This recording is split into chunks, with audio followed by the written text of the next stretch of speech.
আসসালামু আলাইকুম ভাই। এটা হলো একটা চাকসহ মধুর ফ্রেম। আপনারা যদি বুঝায় দেখেন, এই যে এগুলো হলো মধু, হ্যাঁ?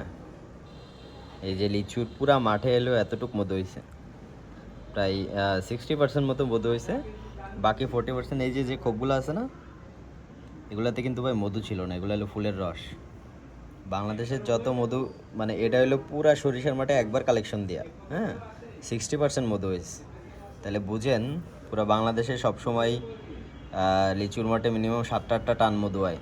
তার মানে ওই 7-8 টানে কত পার্সেন্ট মধু থাকে? এটা আমি রাইখা দিছি আর কি আমার নিজের কালেকশনের লেগা চারটা। এটা বেচবো না, বেচতেছি হলো সরিষার যেটা আছে। সরিষার মাঠ সবচেয়ে বড় হয়। এই যে এই ফ্রেমটা দেখলে আরও ভালো বুঝতে পারবেন। এই ফ্রেমে ওই যে যেগুলো এই যে বন্ধ সমান হয়ে রয়েছে, এগুলো হলো মধু, আর এগুলো হলো ফুলের রস ছিল, লিচু ফুলের রস। এগুলো হালকা গন্ধ হয়, তারপরে আপনার টক হয়ে যায়। এগুলো আসলে মধু না ভাই, এগুলো পরবর্তীতে প্রসেস করলে মানে মধুর কাছাকাছি যায়, কিন্তু প্রসেস করলে তার মধু কম যাবো না। এখন দেখেন আপনার খুশি, আমি এই যে এই সরিষার মধু নিজে খাওয়ার লাগে, যে আমার ডাইনিং টেবিলে এই যে রয়েছে, এগুলো আমি নিজে খাই, নিজে খাওয়ার লেগে বানানো। এটার মধ্যে 60%, এটার মধ্যে প্রায় 85% প্লাস মধু আছে। প্রত্যেকটা ফ্রেম ফুল ক্যাপিং ছিল। সেই হিসাবে এটা সরিষার ফুলের মধ্যেও ফ্যাক্ট করে না, কালিজিরা ফুলের মধ্যে ফ্যাক্ট করে না। আমি কালিজিরা মধু খাই না। এই যে কালিজিরার